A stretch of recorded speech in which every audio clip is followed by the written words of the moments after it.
அதுக்கப்புறம் இந்த கரூர் சம்பவத்தில 41 பேர் உயிரிழந்துட்டாங்க. அந்த 41 பேர்ல தகுதியின் அடிப்படையில 31 பேருக்கு அரசு வேலைக்கான ஆணைய வந்து தமிழக முதல்வர் கையால வந்து குடுத்தாங்க. அத வந்து அத எதிர்த்து வந்து நாம் தமிழர் கட்சியின் சார்பா வந்து ஒரு கேஸ ஒண்ணு போட்டு அத வந்து ரத்து பண்ணாங்க. இத வந்து என்னன்னு போர்ட்ரேட் பண்றீங்க நீங்க? நாம் தமிழர் கட்சிக்கு இரக்கமே இல்ல, மனசாட்சியே இல்ல. அவங்களால வந்து பொறுத்துக்க முடியல. மக்களுக்கு நல்லது நடக்கிறத வந்து பொறுத்துக்க முடியல. அதனால தான் இப்படியெல்லாம் பண்றாங்க. அப்படின்னு சொல்லிட்டு தாவேக்காவுடைய தற்குறிகள் வந்து கதறிட்டு சுத்திட்டு இருக்கீங்க. இந்த 41 பேரும் வந்து பார்த்தீங்கன்னா வந்து, அவங்களோட உயிரிழப்பு வந்து எல்லாருக்குமே கஷ்டம் இருக்குதான். இல்ல இல்லவே சொல்லல. அதுக்கான வருத்தம் எல்லார்கிட்டயும் இருக்கு. அதுக்காக தான் நீங்க இழப்பீடு தொகையா முந்தைய அரசு வந்து 10,00,000மும், உங்களுடைய தாவேக்கா சார்பா வந்து பார்த்தீங்கன்னா 20, 20,00,000 ஒவ்வொரு குடும்பத்துக்கும் குடுத்து மொத்தம் ரூ. 30,00,000 வந்து அவங்களோட குடும்பத்துக்கு போய் சேர்ந்திருக்கு. ஒரு நடிகர பார்க்க போன ஒரு கூட்டம், கட்சியினுடைய மாநாட்ல போயிட்டு கூட்ட நெரிசல்ல சிக்கி உயிரிழந்த அவங்களுக்கு வந்து பார்த்தீங்கன்னா, நீங்க அரசாங்க வேலைய வந்து நீங்க எப்படி குடுப்பீங்க? எதன் அடிப்படையில நீங்க குடுப்பீங்க? அவங்க என்ன ஸ்டெர்லைட் போராட்டத்தில வந்து துப்பாக்கி சூட்டுல இறந்தவங்களா? இல்ல தமிழகத்துக்கு ஏதாச்சும் போராட்டத்தில கலந்துக்கிட்டு அதுல உயிரிழந்தவங்களா? இல்ல அரசு நிகழ்வுகள்ல கூட்ட நெரிசல்ல இறந்தவங்களா? இப்ப ரீசென்ட்டா சேலத்தில அரசு பேருந்து மோதி ஒரு பெண்ணோட உயிர் வந்து போயிருக்கு. அப்ப அவங்களுக்கு நீங்க அரசாங்க வேலை குடுத்துருவீங்களா? உங்க கையில ஆட்சியும் இல்ல, அதிகாரமும் இல்ல. அந்த சமயத்துல நீங்க ஒரு சாதாரண கட்சி. நீங்க அப்படி இருக்க சூழ்நிலையில ஒரு நடிகர், ஒரு அரசியல் கட்சி தலைவர் ஒரு அரசியல் கட்சி அரசியல்வாதி. தலைவர்னா நான் என் வாயில வந்து சொல்லவே மாட்டேன். ஒரு அரசியல்வாதி, சுயநலம் புடிச்ச ஒரு அரசியல்வாதியை பார்க்க சென்று 41 பேரோட உயிர் வந்து போயிருக்கு. கூட்ட நெரிசல்ல. அதுக்கான முழு பொறுப்பையும் நீங்க தான் ஏத்துக்கணும். நீங்க நீங்க தானே சொல்றீங்க 250,00,00,000 உச்சத்திலருந்து வந்தேன். 400,00,00,000, 500,00,00,000 விட்டுட்டு வந்தேன் அப்படின்னு சொல்லிட்டு, இப்ப லாஸ்ட்டா 23ஆம் தேதி உங்களுடைய ஜனநாயகம் படம் ரிலீஸ் ஆச்சுல்ல. அதுக்கு வாங்கியிருப்பார்ல. குறைஞ்சபட்சம் ஒரு 200, 250,00,00,000 வாங்கியிருப்பார்ல. அத எடுத்துட்டு போயிட்டு ஆளுக்கு ஒரு ஒரு குடும்பத்துக்கும் ஒரு ஒரு கோடி குடுங்க. ஏன் 2, 2 கோடி குடுங்க. ஒரு 2 கோடி தேவையில்லைங்க. ஒரு ஒரு கோடி குடுங்க 41 குடும்பத்துக்கும். அவங்கலாம் வந்து என்னது மல்டி மில்லியனர்ஸா? சாதாரண குடும்பத்தை சார்ந்தவர்கள் தானே. சாதாரண நடுத்தர குடும்பத்தை சார்ந்தவர்கள் தானே அவங்க. அந்த ரூ. 1,00,00,000ன்றது அவங்களுக்கு எவ்வளோ பெரிய வேல்யூ அப்படின்றது அவங்களுக்கு தெரியும். லைஃப் டைம் செட்டில்மென்ட்ன்றுவாங்கல்ல, அந்த மாரி அவங்களுக்கு. அது குடுத்திருந்தீங்கனாவே அவங்க வந்து அத வச்சு ஒரு பிசினஸோ, அத வச்சு அவங்களுடைய வாழ்க்கையோ வந்து நடத்திப்பாங்கல்ல. அடுத்த கட்டத்துக்கு அவங்க போவாங்கல்ல. அந்த இழப்பைய வந்து அவங்க சரி செஞ்சுக்குவாங்கல்ல. என்னது சினிமா மோகத்துல இருக்கிற அவங்களுக்கு வந்து பார்த்தீங்க அப்படின்னா, நீங்க அரசாங்க வேலைய வந்து குடுத்துருவீங்களா? இது வந்து ஒரு தவறான முன்னுதாரணமா அமைஞ்சிரும் அப்படின்றதுனால தான், இந்த மாரியான விஷயங்கள் வந்து தொடர்ந்து நடக்கக்கூடாது. இதே மாரி வேற ஒரு நிகழ்வு நடக்கும். அதுல இருக்கிறவங்களுக்கு அந்த நிகழ்வுல உயிரிழக்கிறவங்களுக்கும் இதே மாரி வந்து அரசாங்க வேலைய வந்து தூக்கி குடுத்துருவீங்களா? அப்ப அரசாங்க வேலைக்குன்னு ஒரு மதிப்பு இல்லையா? அதுக்குன்னு ஒரு தகுதி இல்லையா? இதெல்லாம் ஒரு தவறான முன்னுதாரணமா ஆயிடும் அப்படின்ற பேர்ல தான் வந்து பார்த்தீங்கன்னா, இந்த அரசாங்க வேலைய நியாயமான முறையில தான் வந்து ரத்து பண்ணியிருக்காங்க. முதல்வர் அவர்கள் மக்களுக்கு வந்து நல்லது செய்றதுக்காக துடிச்சிட்டு இருக்காரு. ஆனா, இத வந்து பார்த்து இந்த நல்லதெல்லாம் மக்களுக்கு போய் சேரக்கூடாது அப்படின்னு சொல்லிட்டு, இந்த நாம் தமிழர் கட்சி வந்து போராடிட்டு இருக்காங்க. அவங்க அந்த காழ்ப்புணர்ச்சியில இருக்காங்க. தாவேக்காவினுடைய வெற்றிய பொறுத்துக் கொள்ளாம இவங்களோட காழ்ப்புணர்ச்சியில இவங்கலாம் பண்ணிட்டு இருக்காங்க அப்படின்றாங்க. அப்படி இவங்க காழ்ப்புணர்ச்சியில பண்ணிட்டு இருக்காங்க. இவங்களுக்கு வந்து மக்களுக்கான நலன் மேல அக்கறையே இல்ல அப்படின்னா, இந்த நாம் தமிழர் கட்சிக்கு மக்கள் மேல எந்த ஒரு அக்கறையும் இல்ல. மக்களுக்கு செய்யக்கூடிய நலத்திட்டங்கள வந்து இவங்க தான் வந்து தடுத்துட்டு இருக்காங்க. அப்படின்லாம் நீங்க சொன்னீங்க அப்படின்னா, ஸ்டெர்லைட் போராட்டத்துக்கு போராடினது யாரு? 8 வழிச்சாலைக்கு போராடினது யாரு? பரந்தூர் விமான நிலையத்துக்கு போராடினது யாரு? கடல்ல வந்து ஒருத்தன் பேனா வைக்கிறான் அப்படின்னு சொல்லிட்டு இருந்தானுங்க. பேனா வச்சு உடைப்பான் அப்படின்னு சொல்லி எதிர்த்து குரல் கொடுத்து நின்னாங்க.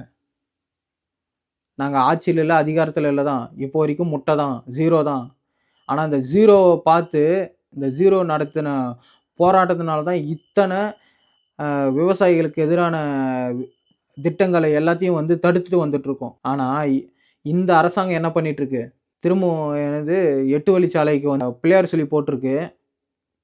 சேலத்தில சூயிஸ் நிறுவனம், தனியார் நிறுவனத்துக்கிட்ட வந்து பார்த்தீங்கன்னா, தண்ணிய தார வார்த்து குடுத்துருச்சு.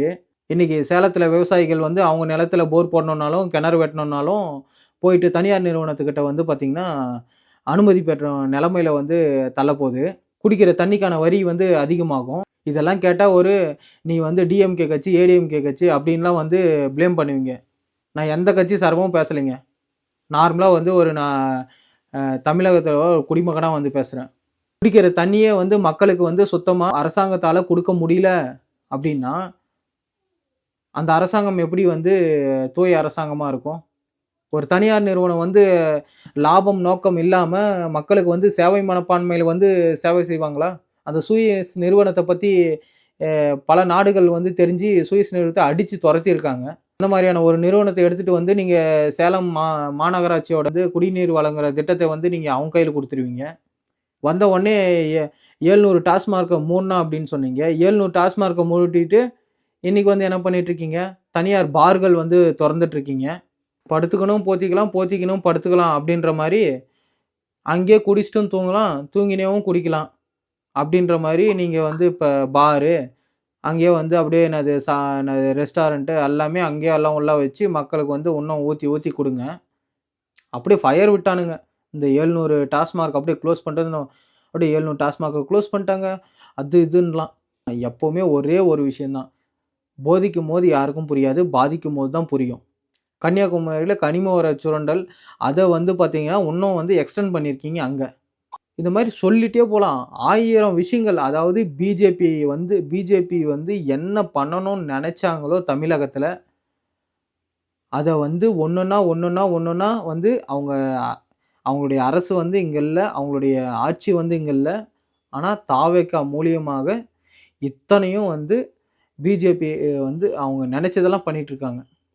எவ்வளோ பெரிய போராட்டம் நடந்தது. அந்த போராட்டத்தில வந்து பார்த்தீங்கன்னா, அது ஃபேர்நெட் தான். ஆனா எங்களுக்கு ஃபேர்நெட் வேணாம், பேன்நெட் தான் வேணும். ஆனா இருந்தாலும், அங்க ஃபேர்நெட்டுக்காக போராட்டம் நடந்துட்டுருக்கு.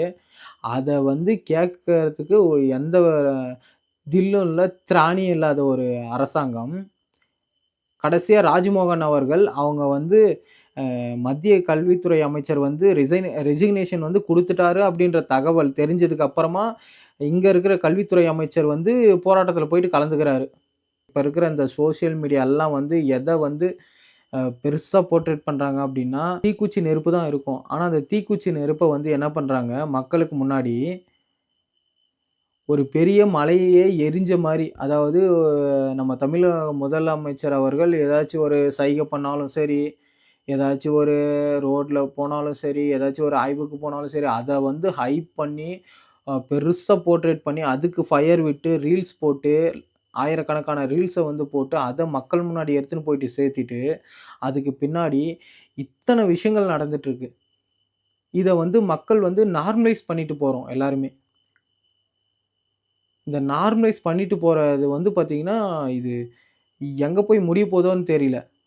நான் இத தான் போன காணொளியிலயும் சொன்னேன். நம்மளுடைய இந்த அரசு 5 வருஷம் வந்து கடந்து போச்சு அப்டின்னா, நம்மளுடைய தமிழகத்தோட உரிமையிலும் சரி, இப்ப இருக்கிற நெலைமையும் சரி, 50 வருஷத்துக்கு பின்தங்க போது. நான் ஒவ்வொரு காணொளியிலயும் அழுத்தமா இந்த வார்த்தைய மட்டும் சொல்லிட்டே தான் இருப்பேன். ஏன்னா, இவங்களுடைய அரசாங்கம் மெத்தன போக்கான அரசாங்கம். இத தான் வந்து பண்ணிட்டு இருக்காங்க. பொருளாதாரத்தோட வீழ்ச்சியில போய் விழ தான் போறோம். பல சிக்கல்கள வந்து நம்ம எதிர்கொள்ள வேண்டியது இருக்கும். மக்களுக்காக ஏதாச்சும் ஒரு நல்ல விஷயங்கள் என்ன நடந்துட்டு இருக்குன்னு சொன்னாலும் யாரும் மதிக்கிறதில்ல. நீங்க மதிச்சாலும் சரி, மதிக்கலனாலும் சரி, என்ன நடக்குது புரிஞ்சுக்கோங்க, தெரிஞ்சுக்கோங்க அப்படின்றத சொல்ல வேண்டிய கடமை என்னோட கடமையா நெனச்சு நானு சொல்லிட்டு இருக்கேன். புரிஞ்சா புரிஞ்சுக்கோங்க. புரியலனாலும் கொஞ்சம் ட்ரை பண்ணுங்க. அவ்வளோதான் என்னால சொல்ல முடியும். அடுத்த காணொளியில இதே மாரி மக்களுக்கான பிரச்சனைய வந்து தொடர்ந்து பேசுவோம். முடிஞ்சா சப்போர்ட் பண்ணுங்க. வணக்கம்.